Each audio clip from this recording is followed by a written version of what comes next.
안녕하세요. 저는 이번 설 연휴 때 판도라의 상자를 열게 되면서 말도 안 되는 일을 겪게 된 40대 중반 남자입니다. 불과 며칠 전의 일이라 그런지 아직도 충격에서 벗어나지 못하고 있습니다.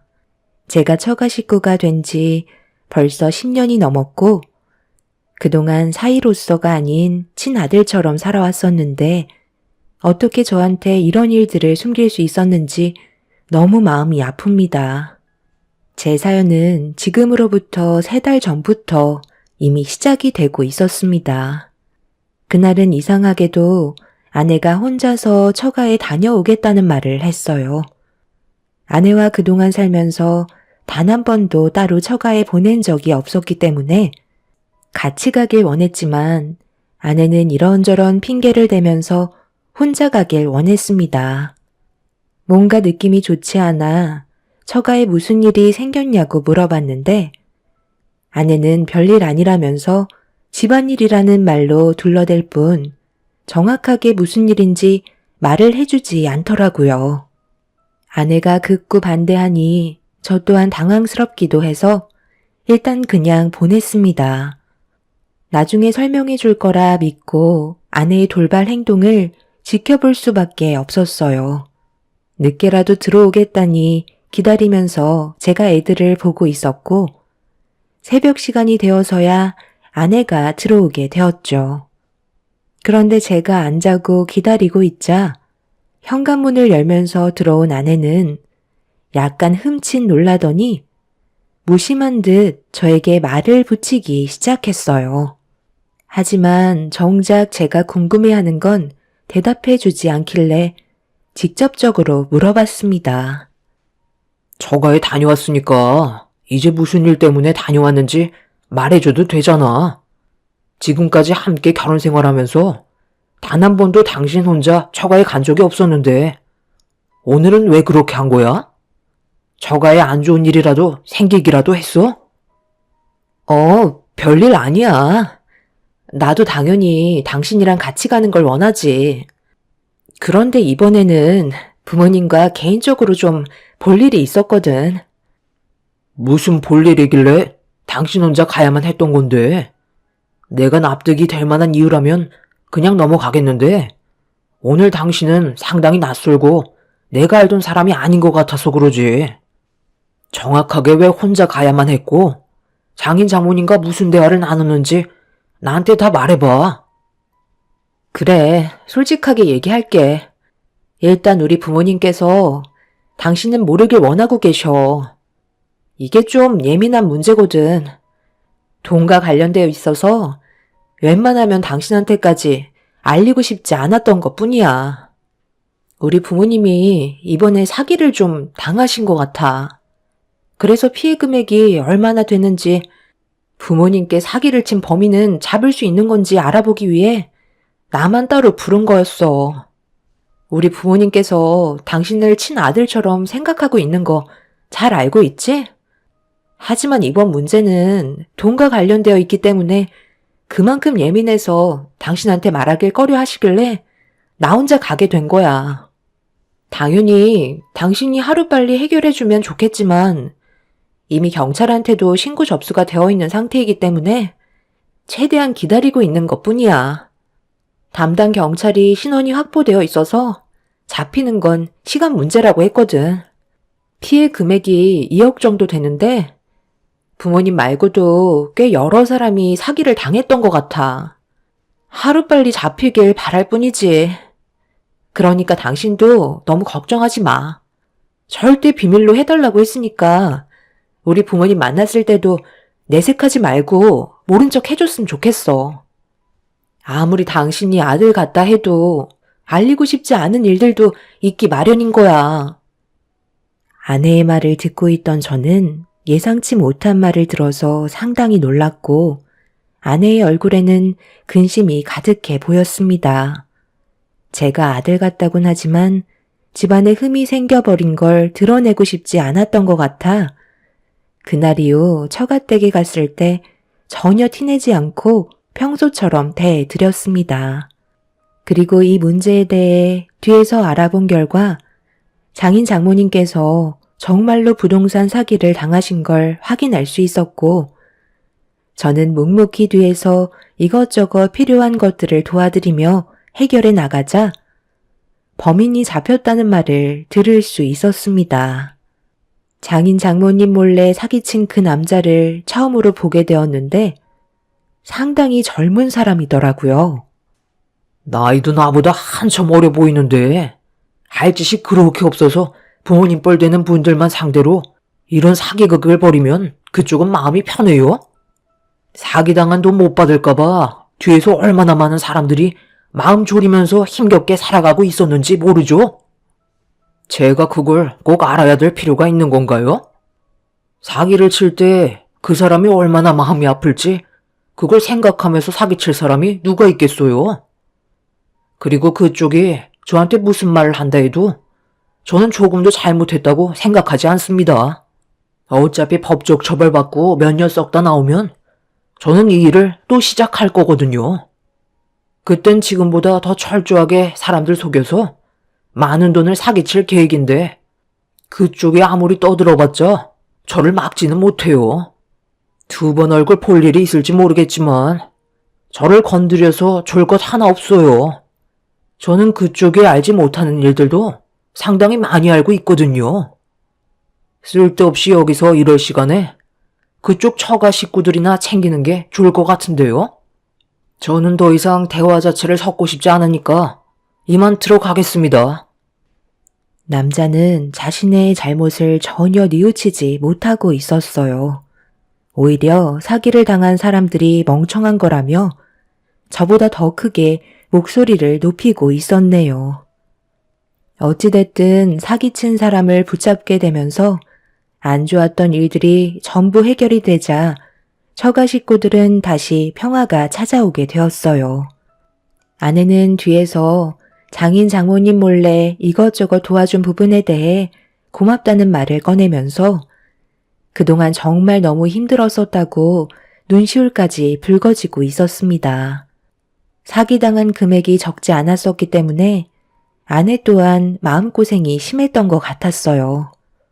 사기를 치는 사람들이 작정하고 덤벼들면 속수무책으로 당한다더니 그게 처가 식구들이 될 거라곤 전혀 상상하지 못했었습니다. 정말 다행인 건 장인 장모님의 얼굴빛은 다시 예전으로 돌아오게 되셨고 평소와 다를 것 없는 모습으로 저를 대해 주셨어요.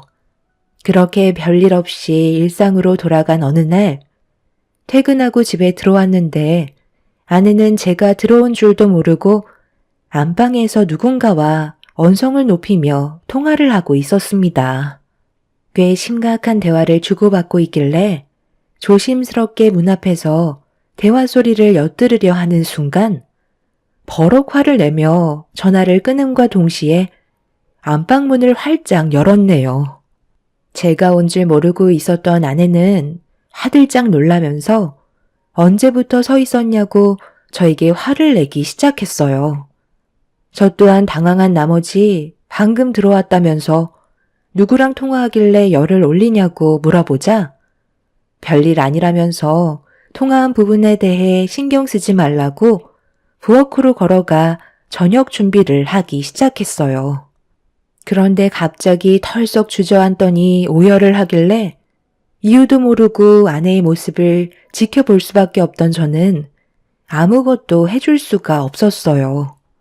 상당히 예민해져 있는 상태인 것 같아 눈물을 쏟아내고 있는 모습을 지켜보고 있는데 아내의 핸드폰에서 또다시 전화가 울리고 있길래 누구냐고 물어보니 장모님이셨네요. 무슨 상황인지 전혀 알지 못한 저는 아내를 바라보며 침착하게 상황 설명을 해달라고 얘기하자 아내는 아무 말도 하지 못하고 있었어요. 뭔가 느낌이 좋지 않다는 걸 느낀 저는 제가 대신 받아도 되냐고 물어보려 하는데 아내는 전화기의 전원을 꺼버리더니 안방으로 들어가 이불을 덮어 버렸습니다. 10년간 아내와 함께 살아가면서 이렇게 답답했던 적은 처음이었고 아내의 눈에서 눈물이 흐르는 것도 처음이었어요. 어쩔 수 없이 장모님께 전화를 할 수밖에 없었네요. 장모님, 접니다. 유아 엄마랑 무슨 일 있으셨어요? 지금 안방에서 나오지도 않고 눈물까지 흘리면서 상당히 힘들어하고 있어요. 이건 내 딸과 둘만의 일이라 자네는 알 필요 없고 당장 전화 좀 바꿔보게. 엄마가 얘기하고 있는데 전화기 전원을 끄면 어쩌자는 거야? 그리고 자네는 뭘 그리 사사건건 참견이야. 내가 모든 걸 알려줄 필요는 없잖나. 장모님, 말씀이 좀 심하신 거 아니에요? 제가 오죽하면 이러겠어요. 애들 엄마가 눈물을 흘리고 있는데 어느 남편이 그걸 보고만 있겠어요? 제 손에서 해결할 수 있는 부분이면 저한테 말씀해 주세요. 저는 가족 아닌가요? 장모님은 저와 통화하고 싶지 않으셨는지 전화를 끊어버리셨고 더 이상 받지 않으셨습니다. 안방으로 다시 들어가 눈물을 흘리고 있는 아내에게 어떻게 된 일인지 다시 물어봤지만 지금은 대화하고 싶지 않다며 나가달라고 하길래 아내도 어느 정도 진정이 필요해 보이는 것 같아 어쩔 수 없이 제가 애들을 돌보면서 아내가 안방에서 나오길 기다리고 있었습니다. 그렇게 한참의 시간이 지난 뒤에야 어느 정도 진정이 되었는지 방에서 걸어 나온 아내는 제 옆에 앉더니 힘겨운 모습을 보여주고 있었어요. 도통 알 수 없는 아내의 행동에 답답했던 저는 장모님과 무슨 일 때문에 그런 거냐고 물어봤지만 아내는 별거 아니라면서 그동안 살면서 쌓였던 서운했던 감정들이 한꺼번에 터져나와 상처되는 말들을 주고받은 것뿐이라며 더 이상의 대화를 이어나가지 않았죠. 가족들끼리 살다 보면 여러 가지 일들 때문에 마찰이 생길 수도 있다는 걸 저도 모르는 건 아니라 대수롭지 않게 넘어가는 게 속편할 거라 생각했었네요. 그런데 아무래도 장모님과 아내가 상처의 골이 깊었는지 상당히 오랜 기간 서로의 얼굴을 안 보면서 지내게 되었어요.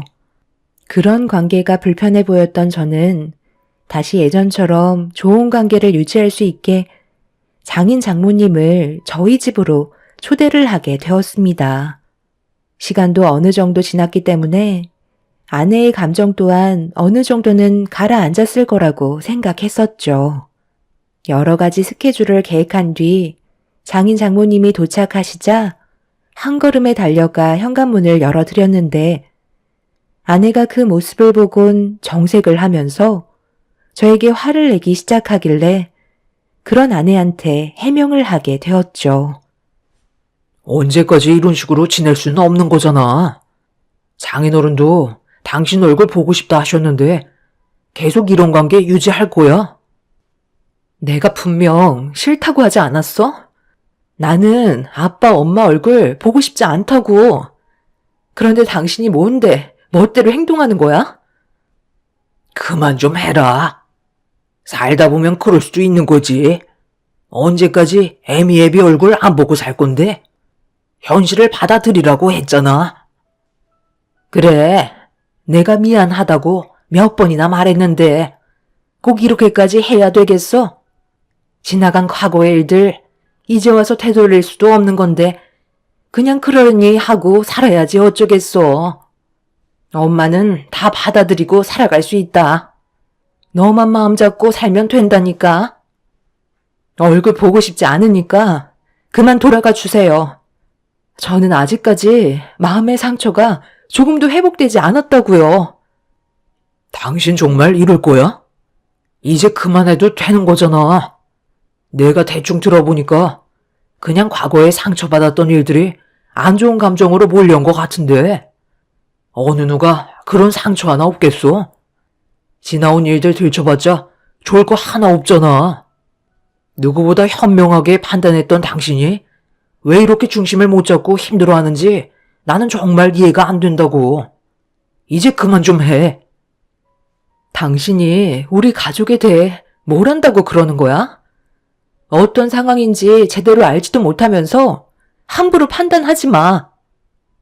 아내는 현관문 앞에서 들어오지 못하고 있는 장인 장모님께 언성을 높이며 화를 내고 있었어요. 그 모습을 보는데 정말 한숨밖에 안 나왔습니다. 누구나 과거에 가족에게 받았던 상처 하나씩은 가지고 살아가는 건 당연한 건데 아내는 제가 생각했던 것보다 더욱더 심각한 모습을 보이고 있었습니다. 결국 아내가 하도 난리를 치는 바람에 장인 장모님께선 어쩔 수 없이 다시 댁으로 돌아가셨어요. 그날 저는 처음으로 아내의 답답한 행동에 대해 한 소리 하게 되었고 아내는 제대로 알지도 못하면 가만히나 있으라고 저에게 더 큰 목소리로 대들고 있었네요. 도대체 어디서부터 잘못된 건지 저로선 도저히 알지 못해 저 또한 아내에게 서운한 마음이 생기고 말았습니다. 한번 난리가 난 이후부터 저는 아내와 말도 섞지 않고 대화 자체를 이어나가지 않았어요. 아내도 그게 편했는지 저에게 먼저 다가오지 않았습니다. 언제 터질지 모를 감정을 억누르며 살아가던 어느 날 퇴근하고 들어왔는데 아내가 외출을 하고 들어왔는지 짙은 화장을 하고 있었어요. 평소대로라면 어디 다녀왔냐고 물어봤을 테지만 아내와 싸우고 난 이후부터 서로에 대해 관심을 끄게 되었습니다.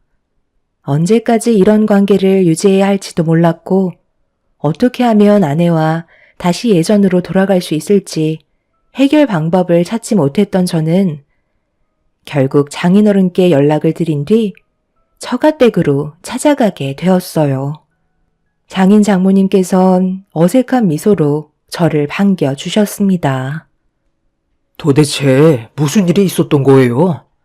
평소에도 항상 침착했던 사람이 왜 저렇게까지 예민해진 건지 제대로 설명을 좀 해주세요. 내가 자네에게 미안하네. 그런데 사람이 살다 보면 말하지 못할 사정도 있는 거야.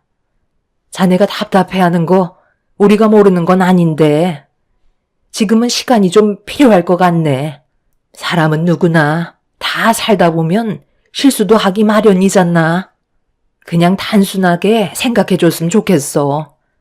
우리도 해결 방법을 찾으려고 애쓰고 있긴 하지만 이 문제가 단순한 건 아니거든. 모르는 게 약이라는 말도 있잖아. 자네가 괜히 파헤쳐서 좋을 거 하나 없다는 말이야. 상처는 우리까지로 족하네.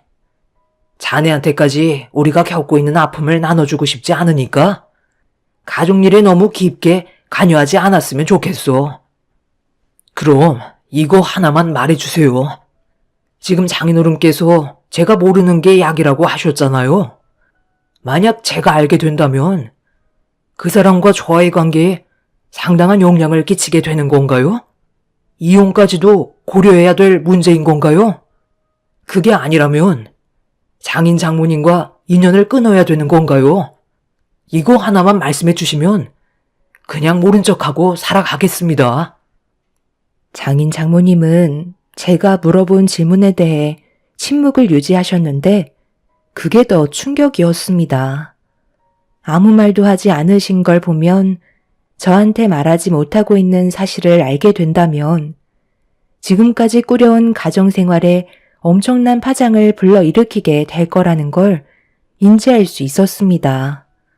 그렇게 되자 다시 되묻는 것도 두려워지게 되었고 순간적으로 제 눈앞에 아이들이 떠올랐어요. 결국 아무것도 얻지 못한 채 집으로 돌아온 저는 그때부터 아내의 행동을 유심히 관찰하게 되었죠. 저에게 아무 말도 하지 않은 채 침묵을 유지하고 있는 아내와 장인 장모님을 지켜보기만 하던 어느 날 퇴근을 하고 집으로 들어가려 하는데 아내가 급하게 건물 밖으로 나와 대기하고 있던 택시에 올라타는 모습을 목격하게 되었어요. 얼마 전에 짙은 화장을 했던 모습과 똑같길래 어디를 가는지 확인해 보는 게 좋을 것 같아 아내의 뒤를 따라가기 시작했네요.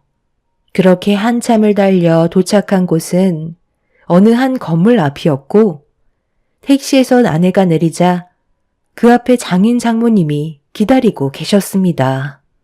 절대 부모님의 얼굴을 안 보겠다던 아내가 두 분을 만난 모습을 보게 되면서 저 또한 많이 당황스러웠고 어떻게 돌아가는 상황인지 알 수 없어 급하게 차에서 내려 그 뒤를 따라가게 되었습니다.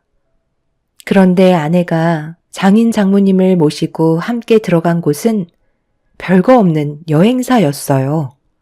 여행을 가는 거면 크게 문제는 없는 건데 왜 저한테까지 숨기면서 해외여행을 준비하려는 건지 이해할 수 없었습니다. 그렇게 한참 동안 처가 식구들이 나오길 기다리고 있던 그때 아내가 여행사 문을 열며 밖으로 나왔고 장인 장모님은 아내에게 잘 선택한 결정이라면서 주변을 살피더니 다른 곳에서 대화를 하자고 장소를 옮기려 하길래 저 또한 거리를 두면서 처가 식구들의 뒤를 따르게 되었죠. 그렇게 한적한 골목길로 들어간 처가 식구들은 알 수 없는 대화를 이어가기 시작했고 해외여행 일정이 이번 설 명절 끝나고 바로 출발할 거라는 말을 듣게 되었네요. 잘 선택했다. 이번 결정이 가족 모두가 다시 평화를 찾는 길인 거야. 그러니까 엄마 말대로 최대한 빨리 결정했으면 사이가 의심하지 않았을 거 아니야.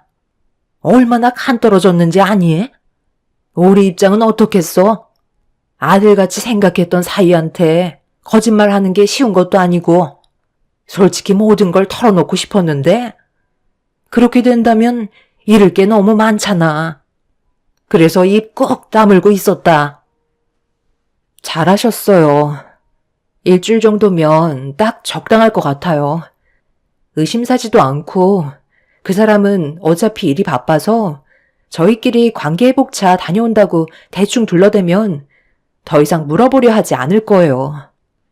그 사람도 가족의 평화를 우선시하는 사람인지라 지금까지 힘들게 일궈온 가정이 깨지는 걸 원치 않을 테니 의심이 간다 해도 물어보려 하지 않을 테고 시간이 지나면 자연스럽게 지금 현재 의심되는 상황을 전부 잊을 거예요. 그러니 이번 일만 최대한 조심스럽게 해결하는 게 좋겠어요. 그런데 하나 더 걸리는 문제가 있는데 그건 괜찮을까? 우리만 알고 있는 사실은 아니잖아. 정말 괜찮겠지? 지금 그게 뭔 상관이야? 그거랑은 아예 다른 사건인데 당연히 걱정할 필요는 없는 거지. 쓸데없이 신경 쓰지 말고 일단 눈앞에 해결해야 될 문제만 서둘러 정리하는 게 우선이라고. 그때까지 우리는 계속 안 좋은 감정을 유지하고 있는 상태로 연기하면 되는 거니까 긴장 풀지 말고 다들 알겠지? 이보다 좋은 계획이 있는 것도 아니잖아. 우리는 최선을 다하고 있는 거야. 처가 식구들은 알 수 없는 대화를 이어나가고 있었지만 결정적인 말은 하지 않고 있었어요. 그래서 좀 더 조사가 필요해 보였고 저한테 무언가를 숨기려고 계획을 꾸미고 있다는 건 확실하게 알 수 있었던 날이었네요. 그렇게 먼저 집으로 들어온 저는 아내가 현관문을 열고 들어오는데도 평소처럼 아무 말 없이 상황을 지켜보며 침묵을 유지하고 있었어요. 그런데 아내가 먼저 저에게 다가와 대화를 시도했고 장인 장모님과 관계 회복을 위해 해외로 일주일간 여행을 다녀올 거라는 말을 꺼냈네요. 그 말을 듣고 있던 저는 아무렇지도 않은 척 연기를 하면서 다녀오라고 얘기했어요. 제가 모든 걸 듣고 있었다는 걸 전혀 눈치채지 못한 아내는 저를 완전히 속였다고 생각했는지 곧바로 장모님께 전화를 걸어 제가 들을 수 있게 통화를 시작하고 있었죠. 그렇게 때를 기다리며 아내가 계획했던 날이 점점 다가오고 있었는데 설 연휴에 불가피하게 야근을 해야 된다는 말에 어쩔 수 없이 아내에게 상황 설명을 한 뒤 야근이 끝나고 처가댁에 들리기로 계획을 세우게 되었습니다. 그렇게 회사에서 열심히 일을 하고 야근 준비를 하고 있었는데 취소가 되었다는 통보를 받게 되면서 서둘러 처가댁으로 향하게 되었어요. 가는 도중에도 오만 가지 생각을 했지만 아내와 장인 장모님이 어떤 일을 꾸미는지 전혀 감이 오지 않아 답답하기만 했었죠. 제가 알 수 있었던 건 그 끝이 불행이라는 것밖에 없었습니다. 그래서 그냥 이 일을 덮고 살아야 하는 건지 아니면 계속해서 파헤쳐서 진실을 들어야 하는 건지 고민을 하면서 달리다 보니 어느새 처가댁에 도착을 하게 되었네요. 그렇게 차에서 내려 현관문 앞에 섰고 비밀번호를 누르려 하는데 신발이 문틈에 끼어져 있어서 문이 제대로 닫혀 있지 않길래 아무 생각 없이 현관문을 열고 들어가려는 순간 충격적인 한마디가 제 귀에 들어오면서 급하게 현관문 틈에 신발을 껴둔 채로 조심스럽게 다가가 장인 장모의 밀담을 엿듣게 되었는데 온몸에 소름이 돋고 말았습니다. 걔가 그런 말을 했다고? 지구 끝까지 쫓아와서 우리 집안을 무너뜨리겠다는 말을 했단 말이야? 어이없는 놈이구만. 사기꾼 주제에 어디서 지금 우리 집안과 엮이려 들고 있어? 그래서 얼마를 원했는데? 돈을 요구했었다며? 말도 마. 얼마나 겁을 주던지. 자기가 쓴 편지를 사위가 볼 때까지 계속해서 보내겠다잖아. 저번에 사기쳐서 가져간 돈 2억을 돌려달래. 그럼 아무 말 하지 않고 사라지겠다는데 그놈이 누구야? 사기꾼이잖아. 돈 받고 다시 나타날 게 뻔하다니까. 그럼 어떡하게. 그놈은 왜 갑자기 날린 거야? 차라리 이사 가는 게 좋지 않을까? 이게 다 엄마 아빠 때문이라고. 너 정말 말 웃기게 한다. 이게 왜 우리 탓이니? 그래, 사기를 당한 건 엄마 아빠 탓이지만 그놈이랑 바람을 피운 건 너 탓이잖아.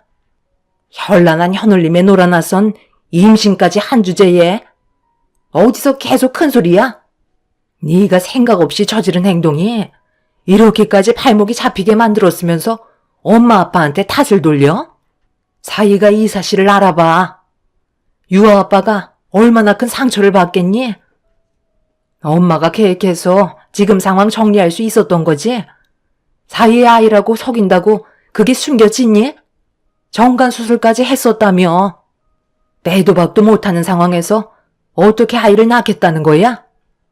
괜한 변심으로 힘들게 일궈온 가정 무너뜨리려 하지 말고 엄마 말대로 해외에서 일처리 끝내는 걸로 하자. 뱃속에 있는 아이한테 미안하지만 우리 집안이 살아야 하는 게 우선 아니겠어? 너 저 불쌍한 애들은 어쩔 건데? 쟤들이 뭔 잘못이니? 너희들 이혼하는 걸 봐야 할 이유는 없는 거잖아.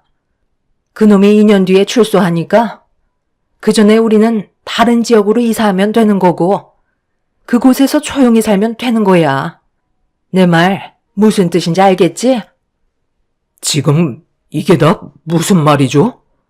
당신 뱃속에 왜 교도소에 수감되어 있는 그놈의 아이를 가지고 있는 건데? 지금 장모님이 하신 말씀이 전부 다 사실이야? 당신이 그 사기꾼이랑 바람이 나서 임신까지 한 게 정말 사실이냐고? 제가 아내와 장인 장모님 앞에 나타나자 못 볼 걸 본 사람처럼 기겁을 하며 놀라더니 제가 모든 걸 들었다는 거에 엄청 당황해하고 있었어요. 아내는 제가 모든 사실을 알게 되자 곧바로 무릎을 꿇더니 손이 발이 되도록 빌기 시작했습니다.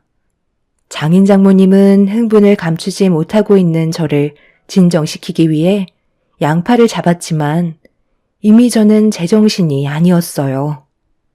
장인 장모님이 교도소에 수감되어 있던 그놈에게 사기를 당하기 전에 아내와도 몇 번 얼굴을 봤었는지 그놈의 현란한 말발에 넘어가게 되었고 결국 저 몰래 바람까지 피우는 상황이 발생이 되었던 거네요.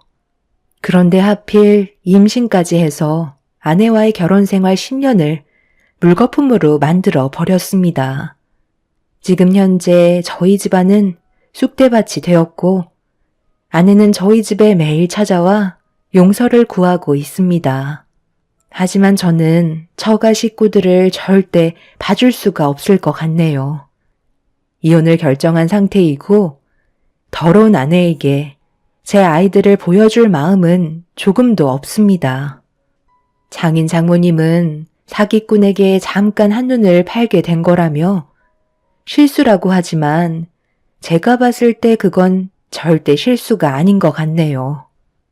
교도소에 수감되어 있던 그놈이 제가 모르는 무언가가 있다고 했던 말을 이제야 이해할 수 있었습니다. 아내는 상황이 이렇게 되자 뱃속에 있는 아이는 출산할 예정이라고 합니다. 이런 말도 안 되는 일이 저에게 펼쳐졌다는 게 너무 마음이 아프네요. 두 번 다시 처가 식구들을 보고 싶은 마음은 없습니다. 용서도 어느 정도의 선이 있지만 이번에 아내가 저지른 행동들은 절대 그냥 넘어갈 수 없는 문제 같아요. 제가 할 수 있는 법적 처벌을 전부 동원해서 아내에게 소송을 할 생각입니다. 아내와 함께한 10년의 세월이 이렇게 마무리가 되고 말았네요. 앞으로 어떻게 살아가야 할지 막막할 뿐입니다. 매일같이 저희 집 앞에까지 찾아와 무릎 꿇고 있는 아내가 너무 원망스럽네요. 제 사연을 들어주셔서 감사합니다. 안녕하세요. 저는 60대 중반 여자입니다. 적은 멀리 있는 게 아닌 가까이 있다는 말이 있던데 저도 이번에 그런 비슷한 경험을 하게 되었네요. 그동안 저를 어떻게 생각하며 살아왔었는지 이번 일을 통해서 확실하게 알 수 있었습니다. 저희 집안에는 천하에 둘도 없는 효부인 며느리가 들어와 함께 살고 있었는데요. 양가 집안이 그렇게 넉넉한 편은 아니었고 워낙 없이 시작을 했던 터라 빚을 내서 집을 해결하는 것보다 저희 집에 방 하나가 여유가 있어 일단 며느리가 들어와 살기로 결정하게 되었죠. 이것도 제가 먼저 의견을 낸 게 아닌 제 아들과 며느리가 선택한 거라 받아들이게 되었습니다. 빚 없이 시작한다는 게 쉬운 것도 아니지만 어느 정도 여유 자금이 모였을 때 분가하기로 결정을 했었습니다. 둘이 열심히 사는 모습 보기 좋아 저 또한 최대한 많은 것들을 도와주고 싶었어요. 그런 제 마음을 며느리도 잘 알고 있는 건지 저에게 정말 잘했었고 관계가 나쁘다고 생각해 본 적 전혀 없었습니다. 주위에서는 딸 같은 며느리 얻기 정말 힘들다며 저를 부러워할 정도였어요. 제가 즐겨 듣는 이 채널의 사연들 중에서도 시어머니와 며느리 간의 사이가 별로 좋지 않아서 안 좋은 상황으로까지 이어지게 되는 결과들이 많아서 이해할 수가 없었죠. 같이 웃으면서 사는 게 어려운 것도 아닌데 왜 이렇게 서로 헐뜯고 사는 건지 알 수 없었습니다. 그런데 저에게도 생각지도 못한 일들이 눈앞에 펼쳐져서 상당히 당황스러웠네요. 처음에는 어느 정도 자금이 모였을 때 분가하는 거였는데 살다 보니 서로 적응을 해버려서 그런지 1, 2년은 그냥 지나가더라고요. 그러다 눈 한 번 깜빡거린 것 같은데 5년이 훌쩍 지나가 버렸었죠. 워낙 서로에 대해 잘 알게 되었고 손발 호흡이 너무 잘 맞아서 5년이 지난 시점부턴 아들네가 분가를 한다는 게 상상이 되지 않을 정도로 며느리의 성격은 저와 정말 잘 맞는 것 같았어요. 그렇게 잘 지내오던 어느 날 모두가 함께 모여 저녁 식사를 마치고 후식으로 과일을 먹고 있을 때 며느리가 웃으면서 입을 열었어요. 어머님, 저희 5년 동안 일이랑 돈 악착같이 모아서 여유자금이 꽤 생겼거든요. 그래서 이참에 사업 한번 해보려고 생각 중이에요. 그런데 저희끼리 결정하는 것보다 아버님, 어머님 의견도 들어보고 싶어서요. 원래 계획대로라면 여유자금 생겼을 때 분가하기로 했었지만 솔직히 그럴 필요성을 잘 못 느끼겠어요.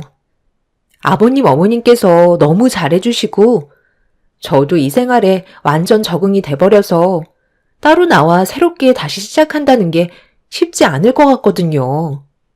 그래서 차라리 그동안 모은 돈으로 사업을 해보는 게 어떨지 고민이 되더라고요. 이 사람이랑 대화하다 보니까 저와 같은 생각을 하고 있더라고요. 5년 동안 모은 돈으로 빚 없이 제대로 된 집 하나 마련하는 것도 아닌데 차라리 그 돈으로 사업을 해서 좀 더 삶의 질을 향상시키는 게 좋을 것 같다는 결정을 하게 됐어요. 나야 반대할 이유가 뭐가 있니? 너희들이 어떤 결정을 하던 우리는 언제나 뒤에서 응원해 줄 거고 뭐든 잘 됐으면 하는 바람이다. 그래서 어떤 사업을 할 건데?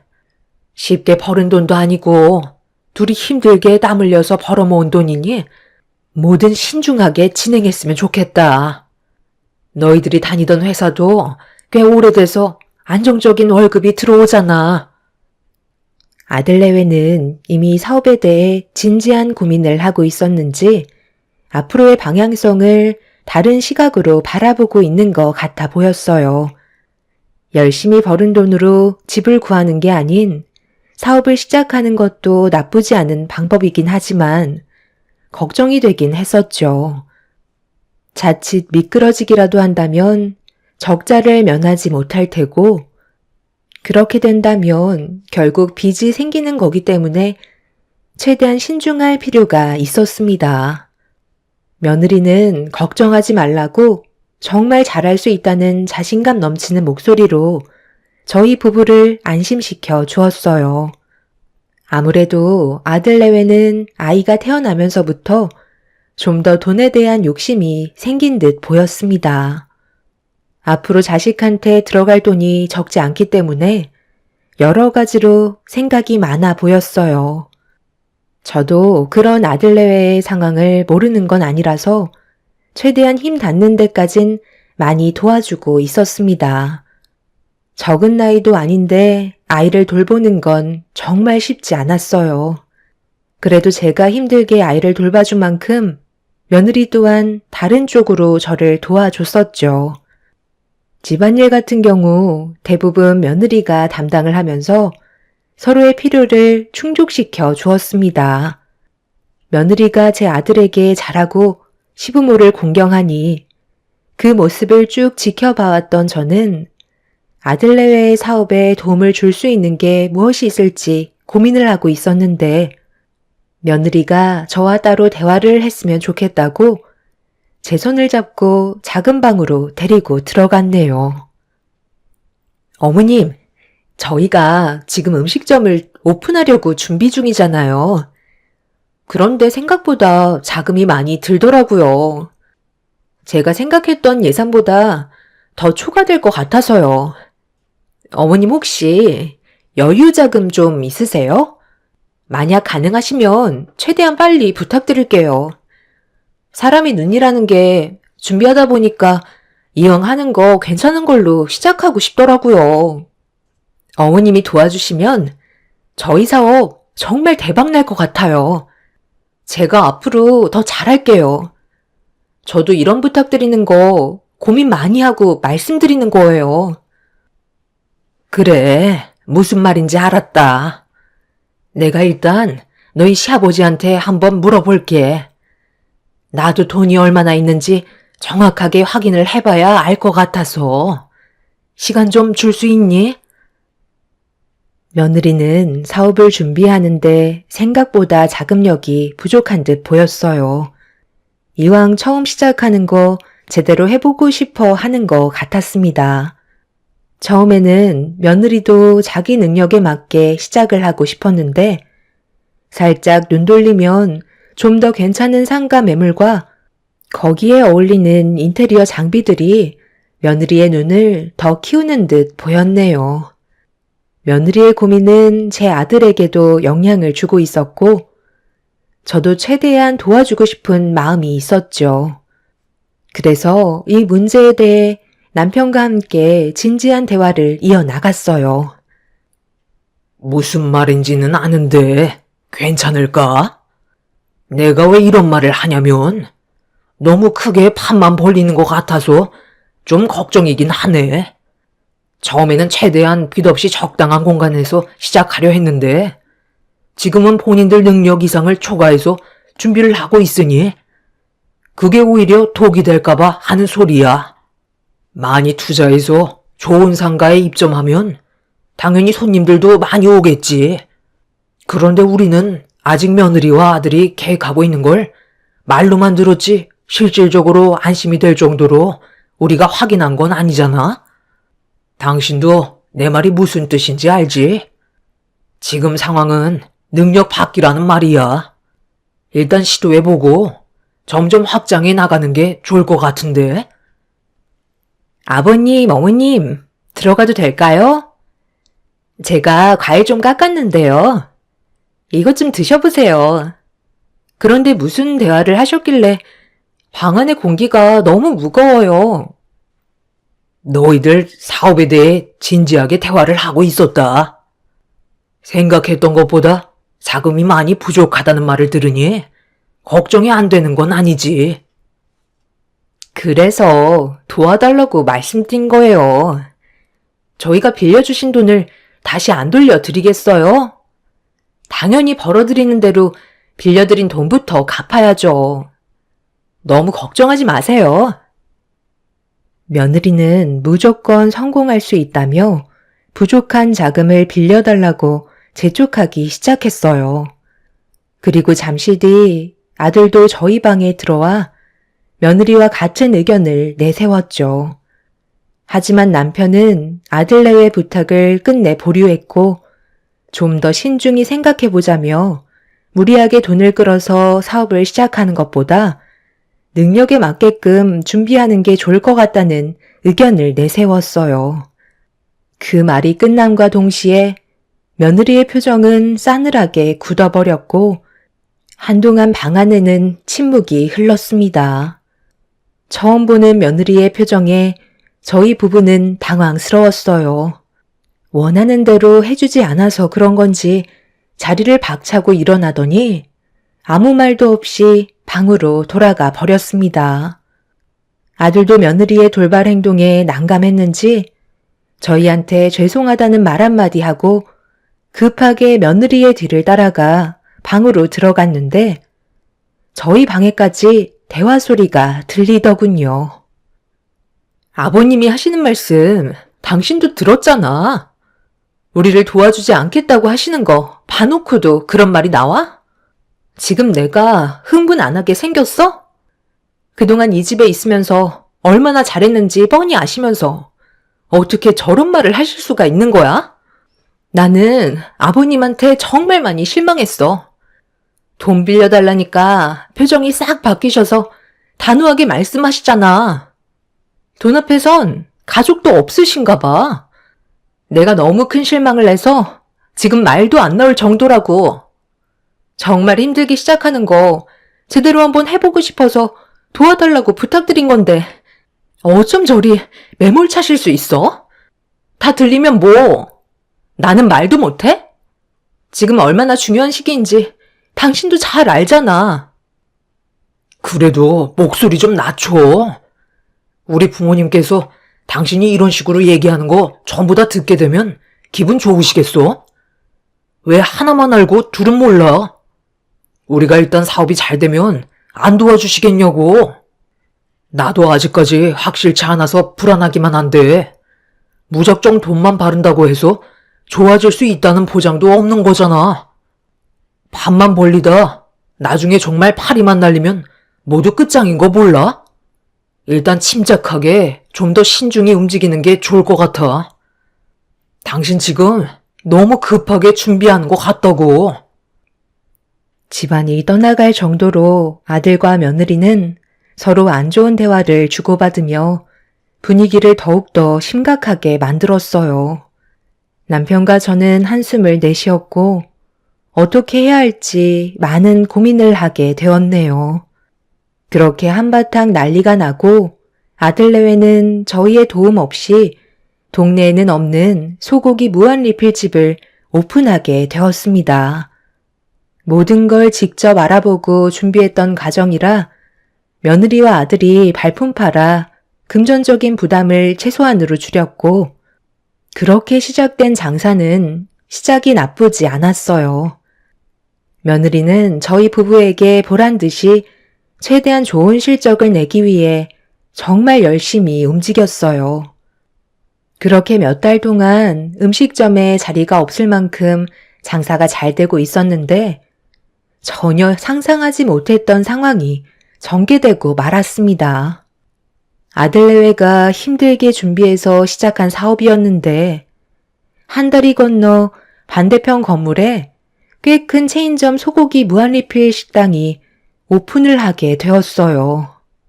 점점 줄어드는 손님들 때문에 뭐가 문제인지 정확히 알 수 없었는데 저희보다 매장이 2배나 차이가 났었고 거기에다가 체인점이라서 그런지 비슷한 가격임에도 불구하고 음식의 퀄리티에서 너무 큰 차이가 나고 말았죠.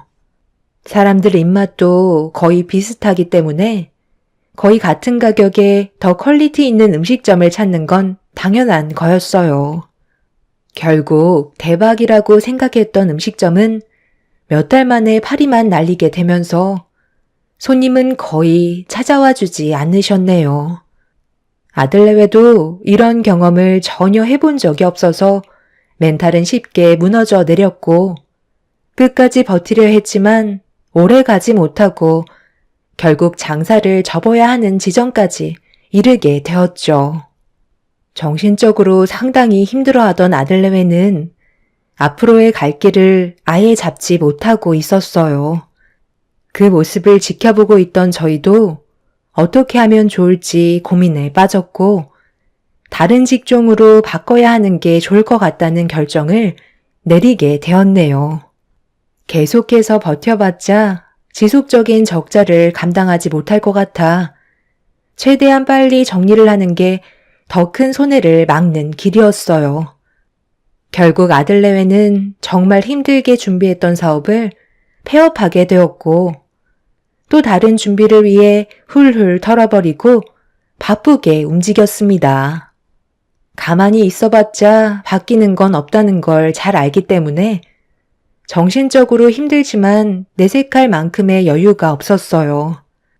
며느리는 저희 부부에게 긴히 할 말이 있다면서 다시 한번 접근했고 부족한 자금을 충당하기 위해 손을 벌렸습니다. 아버님, 이번에는 저희 좀 도와주세요. 이왕 시작하는 거 제대로 해봐야 하지 않겠어요? 저번에는 저도 전혀 예상하지 못했던 일이라 결국 폐업하긴 했지만 이번만큼은 확실할 것 같아요. 저희도 체인점으로 시작하는 게 좋을 것 같다는 결정을 내렸거든요. 이번에 적자가 상당해서 대출을 많이 받아야 하는데 경제적으로 도움을 주시면 정말 열심히 할게요. 어느 정도의 가능성을 보셨잖아요. 저희가 이번만큼은 확실한 걸 준비했거든요. 남녀노소 누구나 좋아할 만한 거라 망할 일은 없을 것 같아요. 위기 때 도와주셔야 진정한 가족인 거잖아요. 저는 아버님 어머님께 이런 부탁하는 거 좋겠어요? 다 잘 먹고 잘 살기 위해 그런 거죠. 무슨 얘기 하는지 잘 알겠다. 그래서 이번엔 무슨 음식 장사를 하려는 건데? 저번처럼 철저하게 준비를 해도 어떤 돌발 상황이 생길지는 아무도 모르는 거야. 이번에는 확실하다니까요. 수익이 보장되는 체인점이라 걱정하실 필요가 없어요. 저번과는 다르게 그래도 사업 미천이 너무 부담스럽지는 않은 것 같아요.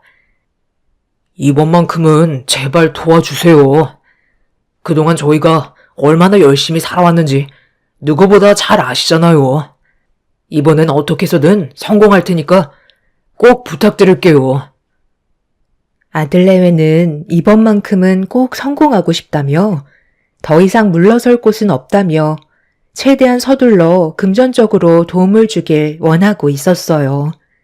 저번 사업 때 저희 부부가 가진 재산을 보니 8천만 원이 전부더라고요. 남편의 건강이 좋은 건 아니라 지속적으로 병원비도 꾸준하게 들어가야 하고 경제적으로 어려움이 많아서 저희도 쉽게 결정할 수 있는 문제는 아니었지만 부모란 자식이 잘 되는 걸 보고 싶기 때문에 저희의 전 재산이 담긴 통장을 내밀어 보이게 되었네요. 며느리는 급하게 통장의 잔고를 확인하더니 알 수 없는 표정으로 통장의 금액을 한참 동안 바라보고 있었어요. 생각했던 것보다 적다고 생각했는지 약간 뾰루퉁한 표정이었습니다. 그래도 없는 것보단 낫다는 듯한 표정으로 며느리는 서둘러 저를 데리고 은행으로 향하게 되었고 그렇게 며느리의 통장으로 8천만 원이 이체가 이루어졌네요. 저는 며느리와 함께 차를 타고 집으로 돌아오면서 그 돈이 전 재산이라 이번에는 꼭 성공해야 한다면서 좋은 성과를 이뤄주길 간절히 부탁했어요. 며느리는 걱정하지 말라며 이번엔 확실하다고 저를 안심시켜 주었어요. 그렇게 아들내외가 가진 자금에 저희가 지원해준 8천만 원으로 다시 장사를 시작했고 처음 오픈은 나쁘지 않았어요. 며느리가 준비한 사업은 불맛이 나는 쭈꾸미 음식점이었습니다. 체인점이라서 그런지 어느 정도 인지도가 있어서 손님들께서 알아봐 주시고 방문해 주시는 분들도 계셨어요. 저희는 인건비도 줄이기 위해 남편과 함께 매장에 방문해서 할 수 있는 것들을 최대한 도와주었습니다.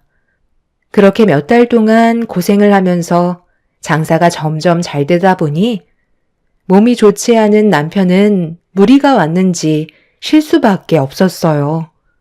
저도 손주를 돌봐야 하는 몸이라 많은 시간을 식당에 있을 수가 없었죠. 며느리는 손님이 많이 오는 만큼 직원 수를 늘렸고 1년이 지나는 시점에 자리를 잡을 수 있었네요. 그런데 남편이 그동안 아들 내외의 음식점 장사를 도와주는데 무리가 많았는지 몸이 좀처럼 회복이 되지 않았어요. 그래서 병원에서 검사를 받아보니 집에서 최대한 많이 쉬어야 된다는 진단을 받게 되었죠. 그리고 지속적인 관리를 위해 병원을 자주 내원해야 되는 여러 상황들이 생겨서 아들 내외가 장사를 끝내고 집에 들어왔을 때 저희가 빌려줬던 자금의 일부분을 좀 받아야 할 것 같아 며느리와 따로 자리를 만들어 대화를 이어나갔어요. 그런데 며느리의 표정이 좋지 않았죠. 어머님, 지금이 얼마나 중요한 시기인지 아세요? 자칫하다가는 한순간에 미끄러질 수 있다고요. 돈 1, 200이 문제가 아니라 앞으로 혹시 모를 일을 대비해서 충분히 자금을 모아놔야 하는데 어머님한테 또 그 돈이 들어갔다가 무슨 일이라도 생기기라도 하면 골치 아파지잖아요. 그리고 지금 장사가 잘 돼 보여도 저희가 따로 손님들께 투자하는 것들도 있기 때문에 그렇게 많이 버는 것도 아니에요. 병원 다니시는 건 이 카드로 하시고요. 만약 현금이 필요하시면 그때그때 매장에 오셔서 저희한테 돈을 타서 쓰세요. 아니면 제가 집에 들어왔을 때 달라고 하시던가요. 저니까 아버님, 어머님 챙겨드리는 거예요. 남들은 이렇게까지 신경 써주지도 않는다고요. 솔직히 제가 처음에 돈 좀 빌려달라고 했을 때 아버님께서 반대하셔서 얼마나 서운했었는지 알아요? 그동안 저는 정말 잘해드렸고 동네 주민분들께서 효부라고 입소문이 날 정도로 인정받았었는데 돈 얘기 나오니까 갑자기 돌변하셔선 저에게 상처 주셨잖아요. 그건 뭐든 신중한 게 좋은 거고 처음으로 시작하는 사업인데 너무 많은 자금이 들어가니까 걱정돼서 하는 말이었지. 벌써 1년이 훨씬 넘은 일인데 그걸 아직까지 마음에 두고 있었던 거야? 그래도 그때 너희들한테 빌려주지 않고 가지고 있길 잘한 건 맞는 거잖아. 그래서 너희들한테 안 도와줬니? 우리도 정말 신중하게 결정할 필요가 있었다. 빌려달라는 대로 막 빌려줄 만큼 부자도 아닌데 당연히 무슨 일을 하든 조심해야 되는 건 맞는 거잖아. 어찌됐든 지금 당장 1,000만 원 이상의 돈을 드릴 수는 없어요. 그러니까 제 말대로 병원비는 이 카드로 결제하세요. 아버님이 무리하시는 건 푹 쉬면 괜찮아진다면서요. 앞으로 저희가 벌어오는 돈으로 생활하실 거니 평생 두 다리 뻗고 편하게 지내실 텐데 아버님 어머님은 좋으시겠어요? 이런 며느리 어디 가서 구하겠어요? 그러니까 앞으로 저한테 잘하세요. 며느리 말 들으면 떡 하나라도 더 얻어먹는 거예요. 그럼 손님 오실 시간 됐으니 저 준비하러 갈게요. 며느리는 돈 좀 번다고 목에 힘을 주고 있었네요. 그 모습을 보는데 예전처럼 예의 바르고 착한 며느리가 아닌 전혀 다른 모습의 며느리가 눈에 보였습니다. 제 손에는 카드 한 장 쥐어져 있었고 며느리는 뒤도 안 돌아보고 방문을 열며 밖으로 나갔어요. 사업이 잘 되기 전의 행동과 사업이 잘 되고 나서의 행동은 너무나도 달랐고 그런 며느리의 모습을 보고 있는데 한숨밖에 안 나오더라고요. 점점 돈이 전부가 되어가는 듯한 며느리는 저희 부부를 점점 무시하면서 예의라곤 전혀 찾아볼 수 없을 만큼 말을 함부로 하기 시작했어요. 그런 모습을 지켜보고 있던 저는 불안한 마음이 엄습해 오고 있었는데 어느 날 아들이 며느리와 장사를 끝내고 들어오자마자 저희가 바로 앞에 있는 걸 알면서도 서로 삿대질을 하며 화를 내고 있었죠. 어떤 상황인지 전혀 알지 못한 상태라 무슨 일이 있었냐고 물어보자 며느리는 대꾸도 하지 않고 방으로 들어가 버렸습니다. 아들은 나중에 설명드리겠다며 며느리를 따라 방으로 들어갔어요. 우리 부모님께서 도와주지 않으셨다면 우리가 이렇게까지 좋은 결과를 가져왔을 것 같아? 이제 완전하게 자리를 잡았는데 도대체 뭐가 문제야? 빌려주신 돈을 다시 돌려드리자는 건데 그게 그렇게 잘못됐어? 너 원래 이것밖에 안 되는 사람이었던 거야? 지금 돈 좀 번다고 사람 무시하는 거냐고? 뭘 무시했다고 그래? 내 말 무슨 뜻인지 몰라? 어차피 우리 도와주신 돈은 자식 같으니까 그냥 주신 건데 굳이 그걸 다시 돌려드릴 필요가 없다는 거잖아. 생활비나 필요한데 사용하시라고 카드를 따로 드렸으면 된 거 아니야? 별것도 아닌 일 가지고 이렇게까지 크게 만들어야 되겠어? 능력도 없는 남편 끼고 여태까지 살면서 돈 좀 벌게 만들어주니까 이젠 눈앞에 보이는 게 없는 거지? 돈 없을 때는 말 한마디 제대로 붙이지도 못했으면서 뭘 잘했다고 큰 소리야. 내가 있으니까 이 집안을 이끌어갈 정도의 능력이 된 거라고. 한 번만 더 나한테 큰 소리 치면 그땐 국물도 없을 줄 알아? 알겠어? 나한테 당장 사과해. 당신 정말 웃긴 거 알아? 여태까지 벌은 돈 전부 다 모아뒀다면서. 그런데 그 돈 다 어디 갔어? 당신 처가댁으로 전부 다 보냈잖아. 생활비 빼고 장모님한테 전부 다 드리고 있었다는 거 왜 숨겼냐고? 장사가 잘 되고 눈앞에 돈이 보이니까 우리 집안이 어떻게 할까봐 당신 집안의 돈을 숨겨놓은 거야? 내 돈 내가 알아서 관리하겠다는 건데 당신이 무슨 상관이야? 옆에 끼고 있는 것도 감사하게 생각해야지. 지금까지 아버님 댁에 살면서 효부 노릇했으면 그만한 대가를 받는 게 뭐가 어때서 지금 나한테 큰 소리 치는 거냐고? 당신 집안 사람을 믿지 못하겠으니까 내 손에 쥐고 있겠다는 건데 뭐가 잘못됐다는 건데? 그래서 지금 우리 부모님께 빌렸던 8천만 원 드리지 않겠다는 거네. 지금까지 힘들게 일한 건 나고 당신은 카운터에 앉아서 들어온 돈이나 세고 있었잖아. 내가 사장인데 그건 당연한 거잖아? 그럼 사장인 내가 주방에 들어가서 요리하리? 그럴 거면 직원은 왜 뽑는 건데? 돈을 준 만큼 부려먹는 게 뭐가 잘못됐어? 나는 더 이상 할 말 없고 돈 관리는 앞으로도 내가 할 거니까 당신은 신경 쓰지 마. 내가 예전에 아버님한테 돈 빌려달라고 했을 때 얼마나 자존심 상했는지 알아? 내가 지고 있는 게 있어야 함부로 건드리지 못한다는 걸 이번에 확실하게 알았다고. 한 번만 더 이런 일로 나한테 큰 소리 치면 그땐 정말 끝이야. 저희 부부는 거실에서 망가져가는 며느리의 모습을 멍하니 바라보고 있었어요. 아들과 한바탕 난리를 친 며느리는 문이 부서질 정도로 박차며 나오더니 저희를 한번 째려보더니 집 밖으로 나가 버렸습니다. 저희가 뭘 그렇게 잘못했는지 알 수 없는 상황이라 당황스럽기만 했었죠. 방에 있던 아들은 흥분을 가라앉히지 못한 채 혼란스러워하고 있는 모습을 보여주고 있었어요. 돈 때문에 사람이 변한다는 걸 눈앞에서 지켜보니 참 안타까웠습니다.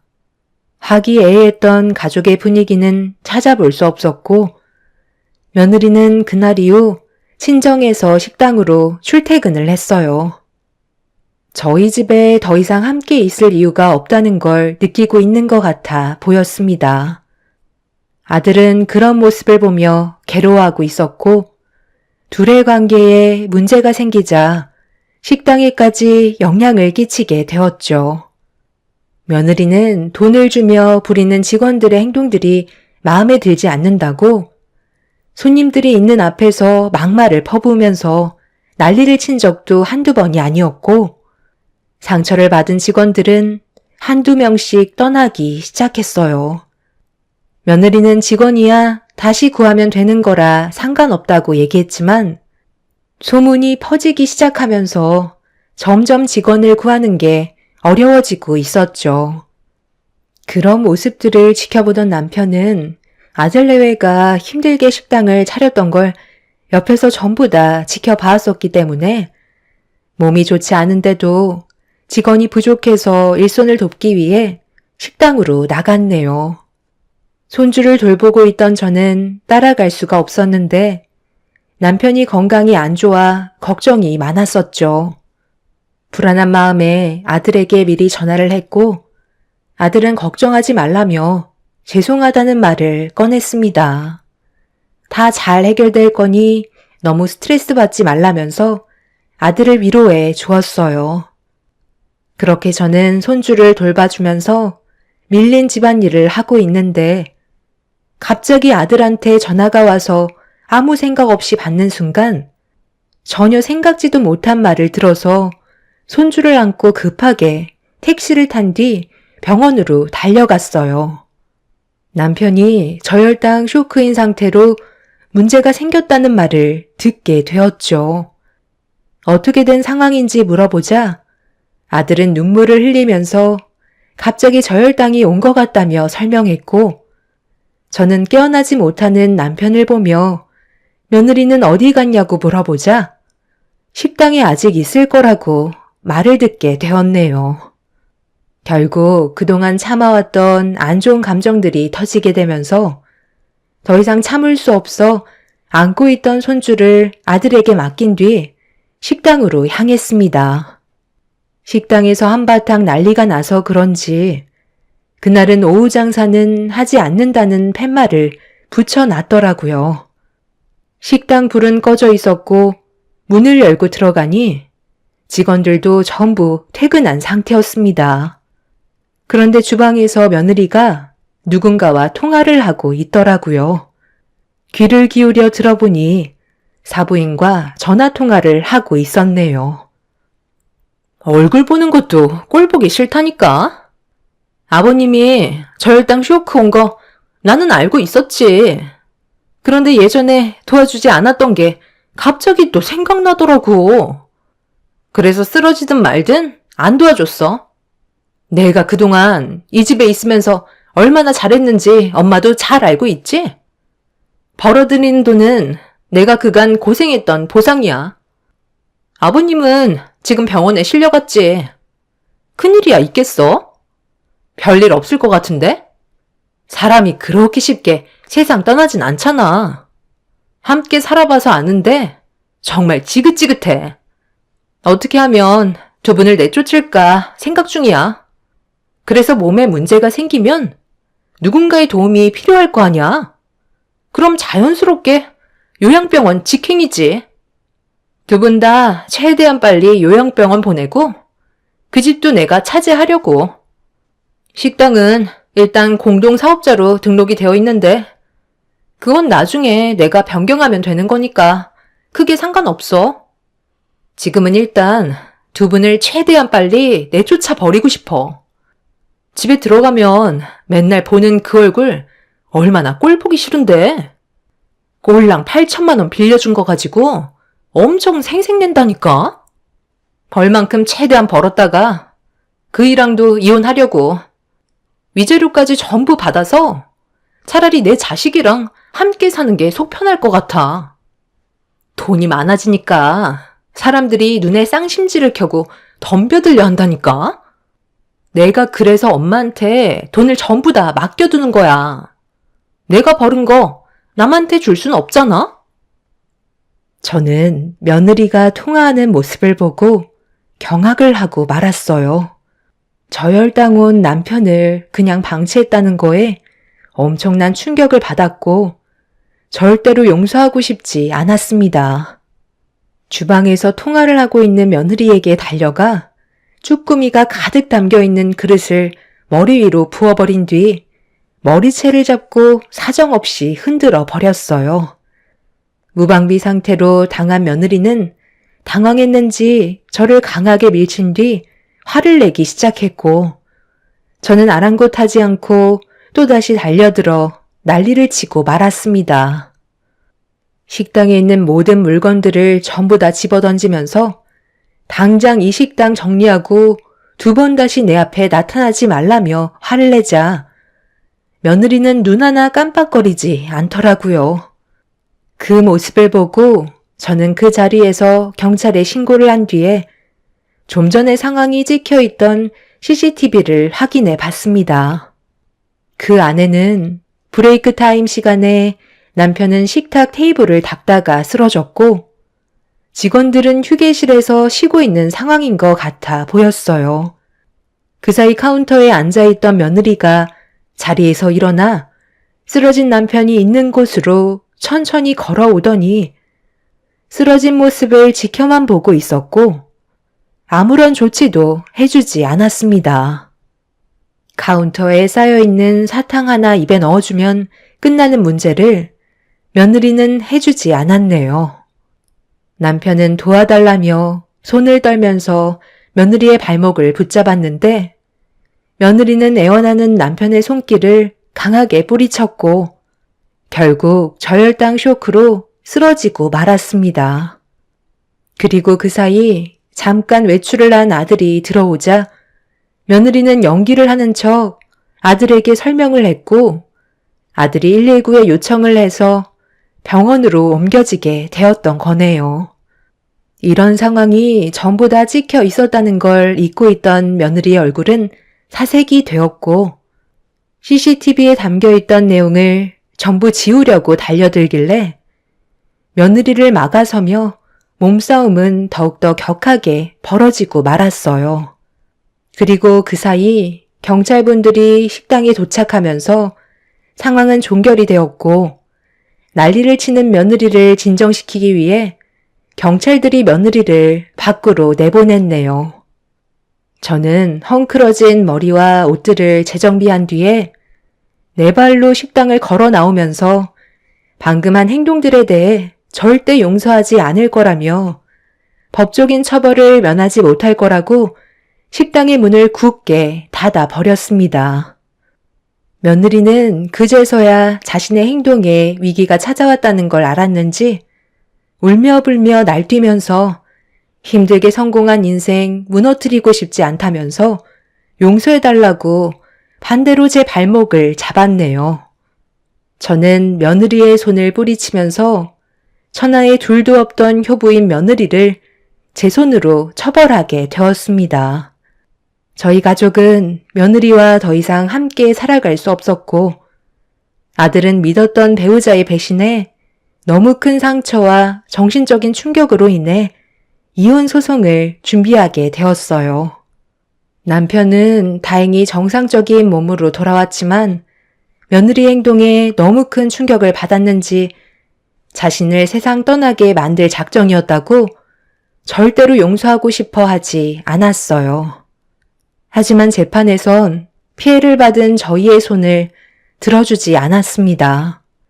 며느리가 갑작스러운 상황에 두려움이 생겨 자기도 모르는 행동을 하게 된 거라는 주장에 어느 정도 인정을 받게 되면서 법적으로의 처벌은 이루어지지 않았고 결국 식당을 처분하고 저희가 빌려준 8천만 원과 그동안 벌어들인 수익에 대해 배분을 하면서 며느리와의 관계가 끝나고 말았네요.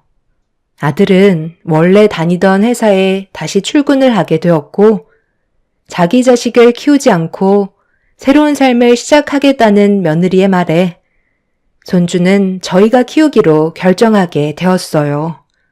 며느리는 다시 사업을 하면 잘 될 수 있다는 자신감이 있었는지 차후에 사돈 집안의 돈들까지 전부 다 긁어모아 사업을 시작했지만 결국 오래가지 못한 채 폐업을 하게 되었다는 소식을 접할 수 있었습니다. 그리고 제 아들의 회사로 찾아가 꽤 많은 빚이 생겨서 도움을 요청했었다는 말을 듣게 되었네요. 사업은 아무나 하는 게 아니라는 걸 이번에 정말 뼈저리게 느꼈고 사람의 욕심은 한도 끝도 없다는 것 또한 배울 수 있었습니다. 그 집안 사람들은 평생 가난에 찌들어 살 수밖에 없는 마인드를 가지고 있는 사람들이네요. 사업을 하기 전에는 효부였던 며느리가 돈맛을 보니 전혀 다른 사람으로 변해버려 참으로 안타깝습니다.